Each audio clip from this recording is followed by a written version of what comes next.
इस वीडियो को different chapters में डिवाइड किया हुआ है फॉर कन्वीनियंस। बिस्मिल्लाहिर्रहमानिर्रहीम। Today's topic of discussion is revision of Excel Community Medicine। तो आज की इस वीडियो में हम epidemiology, non communicable disease, biostat, okay, इसके अलावा बायोस्टैट के अलावा occupational health, hospital waste management और कुछ मिसलेनियस टॉपिक्स को कवर करने वाले हैं। तो सुपरफिशियल ओवरव्यू लेके स्टार्ट करते हैं एपिडेमियोलॉजी वाले चैप्टर में से। तो एपिडेमियोलॉजी के अंदर आप किसी भी डिजीज़ की डिस्ट्रीब्यूशन, डिटर्मिनेंट और फ्रीक्वेंसी को देखते हो और इसको अप्लाई करते हो। एपिडेमियोलॉजी के 3 मेजर कंपोनेंट होते हैं, फ्रीक्वेंसी, डिस्ट्रीब्यूशन और डिटर्मिनेंट। फ्रीक्वेंसी के अंदर डिजीज़, डिसेबिलिटी और डेथ की फ्रीक्वेंसी को देखते हो और रेट और रेशो की फॉर्म में इंफॉर्मेशन को समराइज़ करते हैं। डिस्ट्रीब्यूशन में टाइम, प्लेस, परसेंट डिस्ट्रीब्यूशन होती है। डिटर्मिनेंट के अंदर आप उसके क्वाजिटिव वेरियस फैक्टर को देखते हैं। यहाँ पर डिस्क्रिप्टिव एपिडेमियोलॉजी होती है और यहाँ पर एनालिटिकल एपिडेमियोलॉजी होती है। एपिडेमियोलॉजी के क्या एम्स होते हैं? नंबर 1 डिजीज़ की डिस्ट्रीब्यूशन, मैग्नीट्यूड का पता लगाना। नंबर 2 रिस्क फैक्टर है। डिस्ट्रीब्यूशन आपको डिस्क्रिप्टिव से मिलेगी, इटियोलॉजिकल, एनालिटिकल से मिलेगी। प्लानिंग, इम्प्लीमेंटेशन, इवैल्यूएशन के लिए आप इस्तेमाल करते हैं। अब एपिडेमियोलॉजी के यूजेस क्या होते हैं? तो इसका मिमोनिक है स्पेक्स, ओके। तो S for study history of disease, S से वो चीज़ें भी स्टार्ट होगी, लाइक एस से सिंड्रोम की आइडेंटिफिकेशन और searching of causes and risk factor.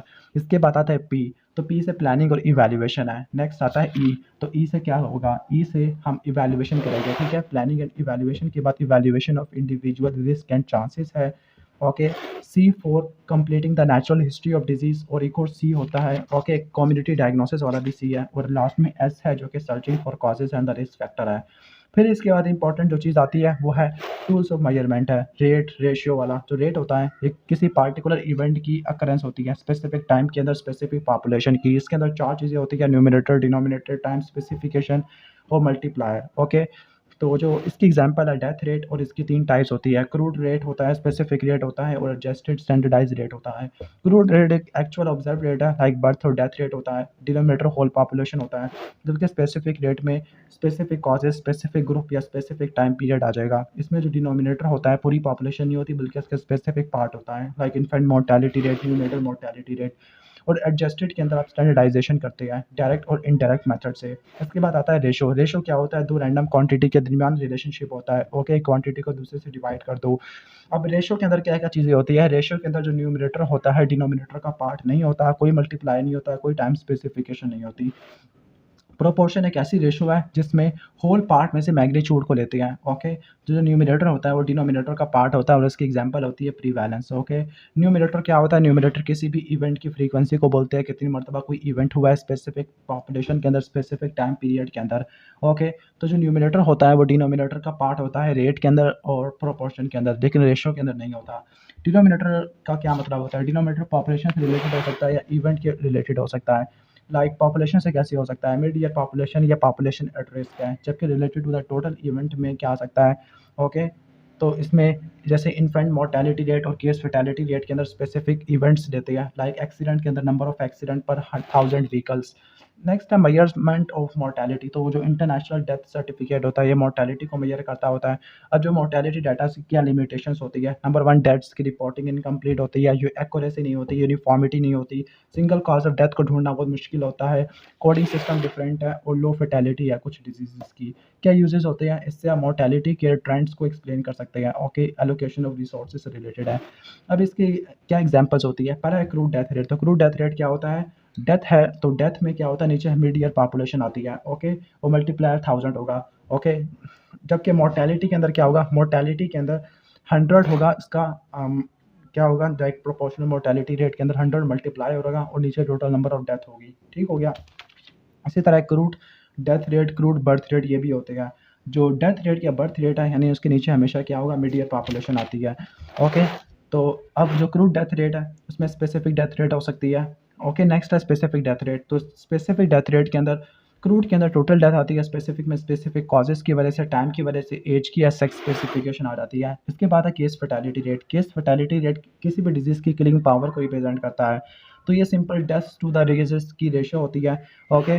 तो अब नेक्स्ट है प्रोपोर्शनल मोर्टेलिटी रेट। तो प्रोपोर्शनल मोर्टेलिटी रेट होता है किसी पार्टिकुलर कॉज की वजह से जो डेथ होती है, स्पेसिफिक डिजीज़ की वजह से, अंडर 5 प्रोपोर्शनल मोर्टेलिटी रेट की वजह से। इसके बाद सर्वाइवल रेट है कि 5 साल के सर्वाइवल के बाद कितने लोग बचे थे। नेक्स्ट है एडजस्टेड या स्टैंडर्डाइज्ड। एडजस्टेड के अंदर अगर आपने डिफरेंट पॉपुलेशन के डिफरेंट एज कंपोजिशन को कंपेयर करना है, तब आपने स्टैंडर्डाइजेशन करनी है, जिससे आप एज के कंफाउंडिंग इफेक्ट को रिमूव कर दोगे। अब इसके दो मेथड होते हैं, डायरेक्ट और इनडायरेक्ट स्टैंडर्डाइजेशन। जो डायरेक्ट होती है उसमें किसी भी स्टैंडर्ड पॉपुलेशन को सिलेक्ट करोगे, दोनों के अंदर स्टैंडर्ड पॉपुलेशन को सिलेक्ट करना होता है। ओके, फिर आपने एज स्पेसिफिक डेथ रेट को मालूम करना है और फिर एक्सपेक्टेड डेथ को मालूम करना है। कैसे मालूम करना है? Total number of expected death और total number of standard population multiply 1000, इस फार्मूले को यूज़ करना है। लेकिन जो डायरेक्ट मेथड उस वक्त फीजिबल होता है जब हमें एक्चुअल स्पेसिफिक डेथ रेट्स एक ग्रुप के अंदर पता होता है। इसके बाद है इनडायरेक्ट वाला। तो इनडायरेक्ट में मजीद कुछ मेथड्स होती हैं, लाइक स्टैंडर्डाइज है, लाइफ टेबल है, रिग्रेशन टेक्निक है और मल्टीवेरिएट एनालिसिस है, सर्वाइवल एनालिसिस है। लेकिन इनडायरेक्ट वाला ज़्यादा इस्तेमाल होता है। ओके, तो जो हमारा इनडायरेक्ट वाला है जिसको स्टैंडर्ड मोर्टेलिटी रेशो कहते हैं, उसमें observe death over expected death multiply 100 ही आ जाता है। ओके, बाकी इसको छोड़ देते हैं। नेक्स्ट है मेजरमेंट्स ऑफ मॉर्बिडिटी। तो मॉर्बिडिटी को देखने के लिए फ्रीक्वेंसी, ड्यूरेशन और सिविरिटी देखते हैं। फ्रीक्वेंसी में इंसिडेंस प्रीवैलेंस आ जाती है। ड्यूरेशन के अंदर एवरेज नंबर ऑफ डिसेबिलिटी पर पर्सन, यानी कितने दिन वो डिसेबल रहा था। और सिविरिटी के अंदर केस फैटेलिटी रेट है, जो कि विरुलेंस को या किलिंग पावर को रिप्रेजेंट करता है। एक्यूट इन्फेक्शन के अंदर आता है। नेक्स्ट है इंसिडेंस। इंसिडेंस किसी भी डिजीज़ के न्यू केसेस को बोलते हैं। न्यू केसेस पे अप्लाई होता है, स्पेसिफिक पीरियड के अंदर होता है, स्पेसिफिक पॉपुलेशन में होता है और किसी न्यू एपिसोड को हम रेफर कर सकते हैं। इसके मज़ीद दो टाइप्स होती है, क्यूमुलेटिव और इंसिडेंस डेंसिटी। इसके बाद स्पेशल इंसिडेंस रेट है। स्पेशल इंसिडेंस रेट में अटैक रेट आता है। अटैक रेट में मल्टीप्लायर हमेशा 100 होगा और सेकेंडरी अटैक रेट में number of exposed developing the disease और total number of exposed person आ जाएगा। अब ऐसे यार सेकेंडरी अटैक रेट की क्या लिमिटेशन होती है कि ये इन्फेक्शियस डिजीज़ पे एप्लीकेबल होता है। ओके, और ये उन डिजीज़ पे होता है जिनका इंक्यूबेशन पीरियड शॉर्ट होता है। ठीक है, अब इसके यूजेस क्या होते हैं इंसिडेंस रेट के? तो डिजीज़ को कंट्रोल करने के लिए या रिसर्च पर्पस के लिए इस्तेमाल कर सकते हैं या शॉर्ट टर्म प्लानिंग के लिए कर सकते हैं। प्रीवैलेंस के अंदर आप टोटल नंबर ऑफ केसेस देखते हैं, न्यू और ओल्ड। अब इसकी मज़ीद दो टाइप्स होती है, पॉइंट और पीरियड प्रीवैलेंस। तो जो इंसिडेंस थी वो डिजीज़ को कंट्रोल करने के लिए इस्तेमाल होती है, लेकिन जो प्रीवैलेंस होती है प्लानिंग के लिए, एडमिनिस्ट्रेशन के लिए, मैग्नीट्यूड के लिए इस्तेमाल होती है। फिर इनका फार्मूला भी देख लेना, P=ID होता है।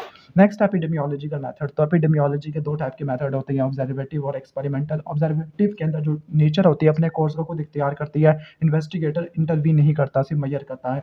डिस्क्रिप्टिव के अंदर आप डिजीज़ की डिस्क्रिप्शन करते हैं, the time, place, person, distribution है। ओके, ठीक हो गया। अब इसके कुछ प्रोसीजर होते हैं। नंबर 1 अपनी पॉपुलेशन को डिफाइन करना है। नंबर 2 आपने उस डिजीज़ को डिफाइन करना है जिसको आप स्टडी कर रहे हो। डिजीज़ को डिस्क्राइब करना है टाइम, प्लेस, पर्सन, डिस्ट्रीब्यूशन से। डिजीज़ को मेजर करना है इंसिडेंस और प्रीवैलेंस से। और लास्ट में आपने कंपेयर करना है किसी नॉन इंडिसेस से। और लास्ट में हाइपोथेसिस को फार्मूलेट करना है। जबकि टेस्ट करने के लिए एनालिटिकल एपिडेमियोलॉजी और कंफर्मेशन के लिए एक्सपेरिमेंटल आ जाती है। और जो टाइम डिस्ट्रीब्यूशन है इसमें मज़ीद 3 आ जाती है, शॉर्ट टर्म पीरियड और लॉन्ग टर्म या सेकुलर ट्रेंड आ जाती है। ओके, और यहाँ पे बाई मोडालिटी भी आ जाती है, लाइक हॉजकिन लिम्फोमा और ल्यूकेमिया के लिए होती है। नेक्स्ट है प्लेस डिस्ट्रीब्यूशन। तो प्लेस डिस्ट्रीब्यूशन में इंटरनेशनल, नेशनल, रूरल, अर्बन और लोकल डिस्ट्रीब्यूशन आ जाती है। पर्सन डिस्ट्रीब्यूशन में पर्सन एट्रीब्यूट आ जाती है। ओके, फिर इस चौथा जो स्टेप है इसमें आपने डिजीज़ को मेजर करना होता है प्रीवैलेंस या इंसिडेंस स्टडी से। प्रीवैलेंस स्टडी को क्रॉस सेक्शन कहते हैं, जिसमें स्पेसिफिक पॉपुलेशन के क्रॉस सेक्शन को एग्जामिन कर रहा है at a one point in a time. फिर उसके रिजल्ट को आपने पूरी पॉपुलेशन पर प्रोजेक्ट कर देना है, लेकिन आपने सैंपल को सही तरह से लेना है। क्रॉनिक डिजीज़ के लिए अप्लाई करते हैं, जबकि लॉन्गिट्यूडनल वाले हम रिस्क फैक्टर को आइडेंटिफाई करने के लिए, इंसिडेंस रेट को आइडेंटिफाई करने के लिए, नेचुरल हिस्ट्री ऑफ डिजीज़ के लिए करते हैं। ओके, तो ये सारे स्टेप्स आ जाती है। इसके बाद यूजेस ऑफ डिस्क्रिप्टिव है, तो मैग्नीट्यूड के लिए कर सकते हैं, प्लानिंग, एडमिनिस्ट्रेशन के लिए, रिसर्च पर्पस के लिए इस्तेमाल कर सकते हैं। नेक्स्ट है एनालिटिकल। एनालिटिकल के अंदर क्या होता है कि यहाँ पर इंडिविजुअल पे सारे करते हैं और यहाँ पे जो हाइपोथेसिस था डिस्क्रिप्टिव वाला उसको टेस्ट करते होते हैं। ठीक है, तो इसमें मज़ीद दो आ जाती है मेन, केस कंट्रोल और कोहॉर्ट। केस कंट्रोल सबसे ज़्यादा अच्छी होती है। इसमें क्या करते हैं, पास्ट हिस्ट्री ऑफ एक्सपोजर को लिंक करते हैं किसी सस्पेक्टेड रिस्क फैक्टर से। ओके, ठीक है, तो वो कंपेयर्ड होता है किनके दरमियान, केसेस के दरमियान और कंट्रोल के दरमियान। यानी जो पास हिस्ट्री है किसी भी रिस्क फैक्टर के एक्सपोजर की, तो वो केस और कंट्रोल में एक्सपोज करना। ओके, ठीक हो गया, तो उसको बोलते हैं हम केस कंट्रोल स्टडी। तो अब इसके क्या फीचर्स होते हैं, इसमें एक्सपोजर और आउटकम पहले ऑलरेडी हो चुके होते हैं, बैकवर्ड जाती होती है। ओके, और यहाँ पर आपको केस और कंट्रोल्स चाहिए, तो उसके क्या स्टेप्स होते हैं? नंबर 1 केस और कंट्रोल को सिलेक्ट करना, selection of cases. Selection of cases के अंदर आपने केस को डिफाइन करना होता है और सोर्स, केस के सोर्स क्या है। डेफिनेशन के अंदर डायग्नोस्टिक और एलिजिबिलिटी क्राइटेरिया आ जाएगा। फिर आता है selection of control. Selection of control में उसके सोर्सेज क्या है, कहाँ से कंट्रोल लेना है, जो कि नॉर्मल होती है। फिर आपने मैचिंग करनी होती है नंबर 3 मेजरमेंट ऑफ एक्सपोजर, हम आपने एक्सपोजर को मेजरमेंट करना और लास्ट में एनालिसिस करनी है। एनालिसिस में आपने एक्सपोजर रेट और डिजीज रिस्क को देखना होता है।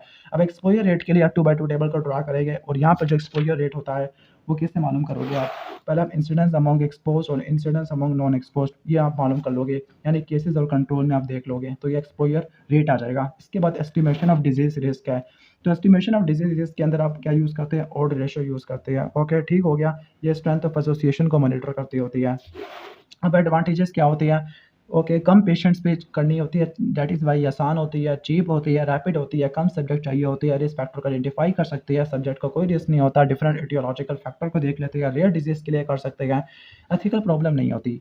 लेकिन इसके डिसएडवांटेजेस ये है कि कभी कभार कुछ डिजीज़ के एसोसिएटेड फैक्टर होते हैं तो इसमें और कॉजेस में कोई डिफरेंस नहीं मिलेगा, सिलेक्शन बड़ी डिफरेंट होती है, रिकॉल बाइस आ सकता है, इंसिडेंस मालूम नहीं कर सकते, प्रीवेलेंस वगैरह मालूम कर सकते हैं और इवैल्यूएशन ऑफ थेरेपी के लिए इस्तेमाल नहीं कर सकते। नेक्स्ट है कोहॉर्ट या लॉन्गिट्यूडनल या इंसिडेंस स्टडी। तो इसके अंदर क्या करते हैं, इसमें आप फॉरवर्ड जाते होते हैं, यानी पहले आप एक्सपोजर को देखते हैं और फिर इसके बाद डिजीज़ को देख लेते हैं। ओके, एक्सपोजर से आउटकम की तरफ जाते हैं। अब इसकी मज़ीद टाइप्स होती है, प्रोस्पेक्टिव या करंट कोहॉर्ट स्टडी, इसके अंदर डिजीज़ हुआ नहीं है। ओके, जबकि रिट्रोस्पेक्टिव के अंदर डिजीज़ ऑलरेडी हो चुका है इन्वेस्टिगेशन से पहले, तो जो इन्वेस्टिगेटर होगा वो पीछे पास्ट में जाएगा ताकि फिर इसको फॉरवर्ड ट्रेस करेगा। फिर कुछ कॉम्बिनेशन होता है जिसको एमपी डायरेक्शनल कहते हैं। अब कोहॉर्ट के अंदर क्या होता है, सबसे पहले आपने स्टडी सब्जेक्ट को सिलेक्ट करना है, फिर उन पर डाटा ऑब्टेन करना है एक्सपोजर का, फिर आपने कंपैरिजन ग्रुप को सिलेक्ट करना है, फॉलो अप है और लास्ट में एनालिसिस करनी है। एनालिसिस के अंदर वही 2 चीज़ें देखेंगे। लास्ट टाइम हमने देखा था प्रीवियस केस में एक्सपोजर रेट था, तो यहाँ पर जो रेट होगा वो होगा इंसिडेंस रेट होगा। ओके, ठीक हो गया। इसके बाद इसके बाद क्या होगा, एस्टिमेशन ऑफ रिस्क है। तो डिजीज रिस्क के अंदर रिलेटिव रिस्क और एट्रीब्यूटेबल रिस्क है। रिलेटिव रिस्क का मतलब है इंसिडेंस अमंग एक्सपोज और इंसिडेंस अमंग नॉन एक्सपोज, ठीक हो गया। ओके, जबकि हमारा ये वाला जो होगा एट्रीब्यूटेबल रिस्क है, तो वो incidence among expose minus incidence among non expose, और जो एट्रीब्यूटेबल फ्रैक्शन है वो एक्सपोज से डिवाइड कर देना। पॉपुलेशन एट्रीब्यूटेबल रिस्क के अंदर सब चीज़ें देख लेती है। ओके, तो इसके एडवांटेजेस क्या होते हैं कोहॉर्ट के, तो इनसे इंसिडेंस मिल जाएगी, रिलेटिव रिस्क का डायरेक्ट एस्टिमेशन होता है, डोज रिस्पॉन्स रेशियो भी मालूम कर सकते हैं, बाइस कम से कम होगा। ओके, जब ट्रू एक्सपेरिमेंट नहीं कर सकते तो हम इसको सिलेक्ट करते हैं।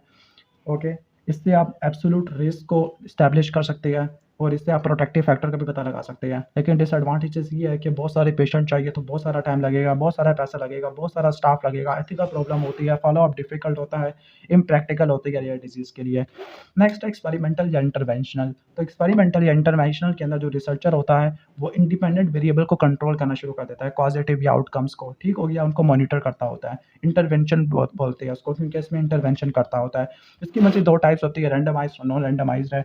जो रैंडमाइज्ड क्लिनिकल ट्रायल होता है उसमें रैंडमाइजेशन होती है। रैंडमाइजेशन वो प्रोसेस है जिसमें आप किसी भी सब्जेक्ट को बाय चांस हम किसी पार्टिकुलर थेरेपी के अंदर एलोकेट कर देंगे ताकि सिलेक्शन बायस कम से कम हो। ओके, रैंडमली हम किसी को भेज देते हैं। ओके, अब इसकी क्या टाइप्स होती है, clinical trial, preventive, risk factorisation, experiment, evaluation of health service है। अब इसके स्टेप्स क्या होते हैं, सबसे पहले प्रोटोकॉल बनाना, रेफरेंस पॉपुलेशन को ढूंढना, फिर एक्सपेरिमेंटल पॉपुलेशन है, रैंडमाइजेशन है, मैनिपुलेशन, इंटरवेंशन है, फॉलो अप और लास्ट में एनालिसिस होता है। कुछ यहाँ पे वो लगी हुई है सम स्टडी डिज़ाइन, तो लाइक कॉन्करेंट होता है, क्रॉस ओवर टाइप है। और इसके एडवांटेजेस क्या होते हैं, एडवांटेजेस ये है कि एक्सपेरिमेंटल को हमेशा प्रेफर किया जाता है, लेकिन डिसएडवांटेजेस ये है कि कॉस्टली होती है, एथिकल प्रॉब्लम आता है और फिजिबिलिटी ओके फिजिबिलिटी इश्यूज होते हैं। ओके, अब नॉन रैंडमाइज्ड ट्रायल के अंदर uncontrolled trial, natural experiment, okay, ठीक हो गया, फिर बिफोर एंड आफ्टर कंपैरिजन, ये 3 चीज़ें आ जाती है। ओके, तो ये आपने देख लेनी है। इसका न्यूमोनिक क्या होता है, इसका न्यूमोनिक होता है blood urea nitrogen, before and after comparison,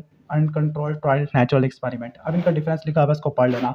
blinding क्या होती है, जो बाइस आ सकता है, एरर ऑफ असेसमेंट, यानी ह्यूमन एलिमेंट है तो उसकी वजह से जो आउटकम की असेसमेंट है उसमें एरर आ सकता है, तो उसको रिमूव करने के लिए ब्लाइंडिंग करते हैं। ओके, तो ब्लाइंडिंग क्या होती है, ब्लाइंडिंग एरर को रिमूव करने के लिए इस्तेमाल करते हैं, बाइस को रिमूव करने के लिए इस्तेमाल करते हैं। सिंगल, डबल या ट्रिपल ब्लाइंड हो सकती है। सिंगल के अंदर जो पार्टिसिपेंट होता है उसको पता नहीं होता कि वो स्टडी ग्रुप में या कंट्रोल ग्रुप में है, लेकिन जो डबल ब्लाइंड होता है उसको डबल ब्लाइंड के अंदर डॉक्टर और पार्टिसिपेंट को नहीं पता होता, लेकिन जो ट्रिपल ब्लाइंड है इसमें पार्टिसिपेंट को, इन्वेस्टिगेटर को और पर्सन को जो कि डाटा को एनालाइज कर रहा है, इन तीनों को नहीं पता होता। फिर इसके बाद एसोसिएशन, तो एसोसिएशन का मतलब है concurrence of 2 variable. Okay, then would be expected by chance, यानी अकेले होने के बजाय 2 चीज़ें एक साथ हो जाना, तो उसको बोलते हैं एसोसिएशन। ओके, ठीक हो गया। तो यहाँ पे इसका कुछ फार्मूला लिखा हुआ है, तो R इज इक्वल टू, बड़ा मुश्किल फार्मूला है, इसको देख लेना। जो कोफिशिएंट होता है, कोरिलेशन कोफिशिएंट है। ओके, तो जो कोरिलेशन होती है वो डिग्री ऑफ एसोसिएशन को बताती है। जो कोरिलेशन कोएफिशिएंट होता है -1 से लेकर +1 तक की जाता है। अगर जो R है वो +1 के नज़दीक है, इसका मतलब स्ट्रॉन्ग एसोसिएशन है। ओके, यानी अगर एक वेरिएबल बढ़ेगा तो दूसरा वेरिएबल भी बढ़ेगा, लेकिन अगर -1 के नज़दीक है, इसका मतलब नेगेटिव एसोसिएशन है, मतलब एक वेरिएबल बढ़ेगा तो दूसरा कम हो जाएगा। अगर R 0 के बराबर है, इसका मतलब कोई एसोसिएशन नहीं है। जब एसोसिएशन काफ़ी स्ट्रॉन्ग होती है, then this is called causation. Like mycobacterium tuberculosis और डेफिनेटिव कॉज और टीबी है, लेकिन स्मोकिंग लंग कैंसर का डेफिनेट कॉज नहीं है, दूसरे फैक्टर्स भी मौजूद होते हैं। अब एसोसिएशन के मल्टीपल क्लासिफिकेशन होती है, स्पूरियस, इनडायरेक्ट और डायरेक्ट। स्पूरियस का मतलब है कि ऑब्जर्व एसोसिएशन है डिजीज़ और सस्पेक्टेड फैक्टर में, लेकिन वो रियल नहीं है। फॉर एग्जांपल जो पेरीनेटल मोर्टेलिटी होती है हॉस्पिटल में ज़्यादा होती है, हालांकि ऐसा नहीं है। इसके बाद इनडायरेक्ट एसोसिएशन है कि एक ऐसा वेरिएबल है, ओके, ठीक हो गया, यानी एसोसिएशन है डिजीज़ और कॉजेटिव एजेंट में, लेकिन किसी और फैक्टर की वजह से, ओके, जो कि दोनों में कॉमन है, डिजीज़ में भी और इस आउटकम में भी, तो उसको बोलते हैं इनडायरेक्ट एसोसिएशन। ओके, या जो थर्ड कॉमन फैक्टर है, ओके, तो उसको बोलते हैं कंफाउंडिंग फैक्टर है। तो उसकी एग्जांपल है हाई एल्टीट्यूड और एंडाइमिक गोइटर और सुक्रोज और CHD। नेक्स्ट है डायरेक्ट। डायरेक्ट में 1 to 1 हो सकती है, मल्टी फैक्टोरियल हो सकती है। अब additional criteria for judging causality, तो ओके, इसको पता नहीं क्या पढ़ रहे हैं, कॉजुअलिटी मैं बोल रहा हूँ, तो उसके क्या क्राइटेरिया होते हैं, एडिशनल क्राइटेरिया जो कि एसोसिएशन को देखने के लिए काम आ सकते हैं। तो पहला टेम्पोरल, दूसरा स्ट्रेंथ ऑफ एसोसिएशन है, ओके, फिर स्पेसिफिसिटी है, कंसिस्टेंसी है, बायोलॉजिकल प्लॉजिबिलिटी और कोहेरेंस ऑफ एसोसिएशन। तो पहला टेम्पोरल एसोसिएशन। टेम्पोरल एसोसिएशन का मतलब है कि पहले एक्सपोजर होना चाहिए कॉज का, फिर डिजीज होना चाहिए। स्ट्रेंथ ऑफ एसोसिएशन है कि रिलेटिव रिस्क बड़ा था, डोज रिस्पॉन्स रिलेशनशिप था, ड्यूरेशन रिस्पॉन्स रिलेशनशिप था। स्पेसिफिसिटी का मतलब है कि 1 to 1 कॉजल रिलेशनशिप होना चाहिए, ओके। फिर कंसिस्टेंसी है कि मतलब कि रिजल्ट है वो दोबारा वही सेम आने चाहिए जब डिफरेंट सेटिंग में परफॉर्म करे, ओके।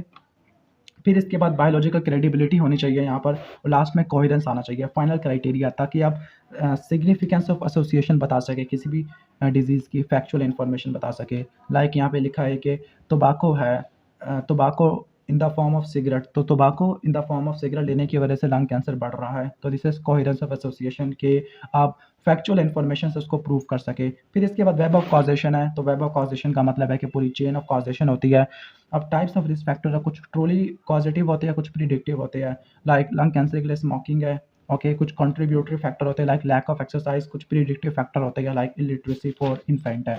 Next epidemic. एपिडेमिक का मतलब है किसी भी डिजीज की unusual occurrence in population in excess of its frequency, 4 गुना होनी चाहिए। अगर डिजीज प्रीवेलेंट नहीं है तो सिंगल और कंफर्म केस होना चाहिए। अब इसकी 2 टाइप होती है, 3 टाइप होती है, कॉमन सोर्स, प्रोपेगेटेड और स्लो मॉडर्न।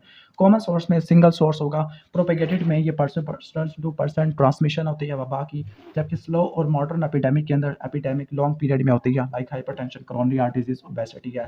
एपिडेमिक में क्या होता है, जो एपिडेमिक होती है इसका ग्रेजुअल राइज होता है, ऐसा ऐसा आती है, ओके। फिर टेल इसकी काफ़ी ज़्यादा लॉन्ग पीरियड पे आती है, मल्टीपल पीक्स होती है अगर आपके अंदर, लाइक पोलियो की, हेपेटाइटिस ए की होती है। फिर कॉमन सोर्स है, कॉमन सोर्स में सिंगल एक्सपोजर है, जिसमें एक्सपोजर ब्रीफ होता है, साइमल्टेनियस होता है, और जो रिजल्टेंट केसेस बहुत जल्दी डेवलप हो जाते हैं लाइक फूड पॉइजनिंग वगैरह की वजह से। इसके बाद जो कॉमन सोर्स कंटिन्यूस है, कंटिन्यूस के अंदर प्रोलॉन्ग एक्सपोजर होता है, ठीक हो गया। इसके बाद एपिडेमिक इन्वेस्टिगेशन है, तो एपिडेमिक इन्वेस्टिगेशन में किस तरह से करोगे। नंबर 1, डायग्नोसिस को वेरीफाई करो कि वाकई में कोई डिजीज़ है या नहीं। एपिडेमिक को कंफर्म करो, कंप्लीट रिकॉर्ड मंगवाओ, पॉपुलेशन को डिफाइन करो, इकोलॉजिकल फैक्टर को इवैल्यूएट करो, डाटा एनालिसिस करो, time place person distribution, hypothesis को फार्मूलेट करो, टेस्ट करो, इन्वेस्टिगेट करो और रिपोर्ट को लिखो, ठीक है। फिर इसके बाद प्रपोजल है, लास्ट में proposal and implementation of long term control measure, पहले टेम्परेरी थे फिर लॉन्ग टर्म आ जाते हैं। इसके बाद 22 है, ओके। तो जो 22 होता है, 22 एनी सिस्टमैटिक एरर होता है इन द डिज़ाइन कंटेक्ट और एनालिसिस, तो इस तरह से याद रखना है, DCA, डिज़ाइन कंटेक्ट और एनालिसिस, ठीक हो गया। इसमें एरर होता है। अब इसकी डिफरेंट टाइप्स होती है, पहला सिलेक्शन बायस, के सिलेक्शन में मसला आ गया, इन्फॉर्मेशन में मसला आ गया, या क्लासिफिकेशन में ख़राब आ गया, या कंफाउंडिंग है, ओके। मेमोरी या रिकॉल बायस है, इंटरव्यू बायस है, डिज़ाइन बायस है, सैम्पलिंग बायस है, सेल्फ सिलेक्शन बायस है, बर्गसन बायस है, बहुत इंपॉर्टेंट बायस है, ओके। अब सोर्सेज ऑफ बाइस इन RCT, रैंडमाइज क्लिनिकल ट्रायल, तो इसमें बाइस इवैल्यूएशन में आ सकता है, बाइस ऑब्जर्वर में आ सकता है, बाइस सब्जेक्ट में आ सकता है। कंफाउंडिंग क्या होती है, कंफाउंडिंग एक ऐसा वेरिएबल है जो कि किसी डिजीज़ या एक्सपोजर दोनों के साथ होता है, और ये दोनों के स्टडी और कंट्रोल ग्रुप, ओके, दोनों के अंदर मौजूद होता है, ठीक हो गया। और ये स्टडी को ख़राब कर देता है, लाइक ये जो सोशो इकोनॉमिक होती है। कंफाउंडिंग होता है, कंफाउंडिंग की वजह से एसोसिएशन आ सकती है, या कोई एसोसिएशन नहीं आ पाती, या एसोसिएशन बढ़ जाएगी या कम हो जाएगी, ओके। अब इसको रिमूव कैसे करेंगे? स्टडी डिज़ाइन स्टेज के अंदर रैंडमाइजेशन इसको रिमूव करते हैं एमआरआर से। ओके, तो मैचिंग रिस्ट्रिक्शन रैंडमाइजेशन, जबकि control for confounding at analysis तो उसके लिए आ जाती है हमारी SMR. Okay, S2MR residual confounding, M से मल्टीवेरिएट एनालिसिस, स्ट्रेटिफिकेशन और स्टैंडर्डाइजेशन। प्लेसिबो कोई इनर्ट सब्सटेंस होता है किसी भी स्टडी में जिससे पेशेंट सही तरह अच्छा फील करने लग जाता है। 2x2 टेबल या कॉन्टेंजेंसी टेबल है, उसको देख लेना आप। ओके, फिर इसके बाद गाइडलाइंस इसको छोड़ देते हैं। सर्विलेंस क्या होती है? सिस्टमैटिक कलेक्शन है, फिर एनालिसिस है और फिर हेल्थ डाटा की इंटरप्रिटेशन होती है ताकि आप प्लानिंग, इम्प्लीमेंटेशन और इवैल्यूएशन वगैरह कर सके। Okay, surveillance public health problem को आइडेंटिफाई करती है। Number 2, surveillance public health intervention को स्टिमुलेट करती है, सर्वेलेंस हाइपोथेसिस को सजेस्ट करती है। 3 टाइप की होती है, एक्टिव, पैसिव और सेंटिनल। सेंटिनल जब करते हैं जब किसी हमारा जो गोल होता है वो इन्फॉर्मेशन को कलेक्ट करना किसी डिजीज ट्रेंड पे है। ओके, फिर क्वेश्चन अगर यहाँ पे दिए हुए हैं उसको देख लेना। ओके, फिर सर्विलेंस साइकिल है जिसमें डाटा को कलेक्ट करते हैं, कंसोलिडेशन करते हैं और फाइंडिंग्स को डिस्ट्रीब्यूट करते हैं। लास्ट में सर्वे है जो आई थिंक हमारे किसी काम का नहीं है। नेक्स्ट है difference between case control study और कोहॉर्ट स्टडी। तो जो केस कंट्रोल स्टडी और कोहॉर्ट स्टडी है, केस कंट्रोल स्टडी फॉरवर्ड होती है, वो बैकवर्ड होती है। नेक्स्ट हमारा चैप्टर है non communicable disease. Non communicable disease ऐसे डिजीज होते हैं जो पर्सन टू पर्सन ट्रांसमिट नहीं होती लेकिन जेनेटिकली ट्रांसफर हो सकते हैं। फिर क्रॉनिक डिजीज है, एक बात रट्टा मार लेना कि 3 महीनों से ज़्यादा जो डिजीज होगा तो वो क्रॉनिक डिजीज के अंदर आप डालोगे। ओके, सबसे पहला एक्सीडेंट है। अच्छा, इस चैप्टर के अंदर जो तमाम डिजीज है उनकी प्रिवेंशन तैयार करनी है। तो पहले एक्सीडेंट की प्रिवेंशन क्या होती है? तो एक्सीडेंट के लिए जो प्रिवेंशन है, सबसे पहले डाटा की कलेक्शन है। ओके, तो इसका मेमोरिक आपको बता देता हूँ, याद करने में आसानी होगी। DSP होता है। ओके, और फिर इसके बाद आपने रट्टा मारना है एपर। ओके, एपर, एप से लिखना है। ओके, तो DSP सबसे पहले डाटा कलेक्ट करना है। Number 2, safety education. Number 2, promotion of safety measures. Number 3, एपर, A for alcohol and drugs, P for primary care, E for elimination of positive factor, E for enforcement of laws है और last में rehabilitation और research आ जाती है। Data collection के अंदर reporting system है, social survey, public record, hospital data use करना चाहिए। सेफ्टी एजुकेशन बच्चों से स्टार्ट करनी चाहिए। सेफ्टी मेजर्स है लाइक सीट बेल्ट हो गया, हेलमेट है, लेदर क्लॉथिंग है, बूट है, चाइल्ड लॉक्स है, रेयर सीट है। फिर अल्कोहल और ड्रग्स को कम से कम यूज़ करना। Primary care, elimination of positive factor like speed limit, overtake वगैरह, इसको रिमूव कर देना। नेक्स्ट है ब्लाइंडनेस। तो ब्लाइंडनेस का कॉजेस क्या होते हैं? कैटरेक्ट, ट्रैकोमा वगैरह। ओके, और विटामिन ए डेफिशिएंसी की वजह से बाइटोड स्पॉट, केराटोमलेशिया, नाइट ब्लाइंडनेस वगैरह हो सकता है। अब इसकी जो प्रिवेंशन है उसको हमने प्राइमरी, सेकेंडरी, टर्शियरी के अंदर डाला हुआ है, कुछ स्पेसिफिक प्रोग्राम भी है। ओके, और विटामिन ए के 2 टाइप के कैप्सूल होते हैं। ब्लू कैप्सूल के अंदर 1 लाख यूनिट होती है और जबकि रेड वाली के अंदर 2 लाख होती है। ओके, ठीक हो गया। तो जो ब्लू कैप्सूल होते हैं वो 6 मंथ टू 1 ईयर, जबकि 1 साल से लेकर 5 साल के लिए रेड कैप्सूल यूज़ किए जाते हैं। ओके, तो एक्सीडेंट के लिए क्या किया? ब्लाइंडनेस के लिए क्या क्या है? पता है प्राइमरी प्रिवेंशन। तो प्राइमरी के अंदर क्या होता है? प्राइमरी के अंदर आपने क्या करना है? टेट्रासाइक्लिन, विटामिन ए के कैप्सूल, आई बैंडेजेस, शील्ड्स वगैरह यूज़ करने हैं। तो ये प्राइमरी आई केयर है। सेकेंडरी के अंदर आपने क्या करना है? BHU, RHC, THQ पर जाना है और टर्शरी के अंदर क्या जाना है? टीचिंग हॉस्पिटल जाना होता है। ओके, ठीक हो गया। प्राइमरी में आपने खुद अपनी करनी होती है। फिर स्पेसिफिक प्रोग्राम है लाइक ट्रैकोमा प्रोग्राम है, स्कूल आई हेल्थ प्रोग्राम है, ये प्रोग्राम में आपने हिस्सा लेना है। ओके, तो यहाँ पर पूछा है कि विच न्यूट्रिशनल फैक्टर इज रिस्पॉन्सिबल, तो विटामिन ए है। What is the primary prevention against this? तो प्राइमरी प्रिवेंशन क्या होती है? तो विटामिन ए के कैप्सूल्स वगैरह यूज़ करने हैं। 2 टाइप के होते हैं, blue and the red capsule होते हैं। ओके, फिर इसके बाद आता है कैंसर। तो कैंसर की कॉजेज़ को छोड़ के कैंसर की प्रिवेंशन इंपॉर्टेंट है। प्राइमरी, सेकेंडरी और टर्शियरी भी कुछ आ सकती है। सेकेंडरी इंपॉर्टेंट है। सेकेंडरी के अंदर आपने कैंसर की रजिस्ट्रेशन करनी है, अर्ली केस डिटेक्शन और ट्रीटमेंट करवाना है। अर्ली केस डिटेक्शन के अंदर स्क्रीनिंग आ जाती है। ओके, लाइक सर्विकल कैंसर के लिए पैप स्मीयर और पीरियोडिक पेल्विक एग्जामिनेशन है। ब्रेस्ट के लिए breast self examination, mammography, thermography. Lung cancer के लिए चेस्ट एक्सरे और स्पुटम साइटोलॉजी है। ओके, इसके बाद प्राइमरी में क्या होगा? टोबैको और अल्कोहल कंजप्शन को प्रिवेंट करना है, पर्सनल हाइजीन को, एक्सपोजर टू द रेडिएशन को कम से कम कर देना है, ऑक्यूपेशनल एक्सपोजर को कम करना है, इम्यूनाइजेशन करनी है। अब डिजीज़ के बर्डन को मॉनिटर करने के लिए हम क्या-क्या देखते हैं? अब CHD की स्टार्ट कर रहे हैं, तो प्रोपोर्शनल मोर्टेलिटी रेट देखते हैं, loss of life expectancy, incidence rate है, प्रिवेलेंस रेट है, केस फैटेलिटी रेट आता है। प्रिवेंशन में 2 में डिवाइड करते हैं, पॉपुलेशन स्ट्रेटजी और हाई रिस्क स्ट्रेटजी है। पॉपुलेशन स्ट्रेटजी के अंदर क्या-क्या चीज़ें देखते हैं? ओके, तो पॉपुलेशन स्ट्रेटेजी के अंदर क्या क्या होगा? नंबर 1 डाइटरी चेंजेस है, स्मोकिंग है, ब्लड प्रेशर चेंजेस और फिजिकल एक्टिविटी। हाई रिस्क के अंदर आइडेंटिफाई करना और स्पेसिफिक एडवाइस देना। फिर इसके बाद आता है सेकेंडरी, तो सेकेंडरी के अंदर स्मोकिंग को छोड़ दे, कंट्रोल ऑफ हाइपरटेंशन, डायबिटीज़ वगैरह ये सब चीज़ें आ जाती है। फिर डायबिटीज़ मेलाइटस, तो डायबिटीज़ मेलाइटस में क्या क्या आ सकती है? प्रिवेंशन, तो प्राइमरी प्रिवेंशन है, सेकेंडरी प्रिवेंशन है। ओके, तो प्राइमरी प्रिवेंशन के अंदर क्या होगा? पॉपुलेशन स्ट्रेटेजी और हाई रिस्क स्ट्रेटेजी है। सेकेंडरी के अंदर स्क्रीनिंग वगैरह आ जाएगा, अर्ली स्क्रीनिंग और प्रॉम्प्ट ट्रीटमेंट। और टर्शरी के अंदर क्या होगा? एस्टैब्लिशमेंट ऑफ डायबिटिक क्लिनिक्स वगैरह और एपिडेमियोलॉजी का रिसर्चेस आ जाती है। हाइपरटेंशन में क्या आता है? वही प्राइमरी और सेकेंडरी है। प्राइमरी के अंदर पॉपुलेशन स्ट्रेटेजी और हाई रिस्क स्ट्रेटेजी है। सेकेंडरी के अंदर अर्ली केस डिटेक्शन और ट्रीटमेंट आ जाता है और लास्ट में पेशेंट की कंप्लायंस है। ओके, तो इस बेसिक स्केच को आप याद रख लो। फिर रूमेटिक हार्ट डिजीज़ है। रूमेटिक हार्ट डिजीज़ के अंदर वही है, प्राइमरी प्रिवेंशन और सेकेंडरी प्रिवेंशन। प्राइमरी के अंदर क्या है कि फर्स्ट अटैक को प्रिवेंट करना है, जबकि सेकेंडरी के अंदर रिकरेंस को प्रिवेंट करना है। दोनों में पेनिसिलिन यूज़ करते हैं, एक में बेंजाथीन पेनिसिलिन है और प्रोकेन है, जबकि इसमें सिर्फ बेंजाथीन पेनिसिलिन यूज़ करते हैं।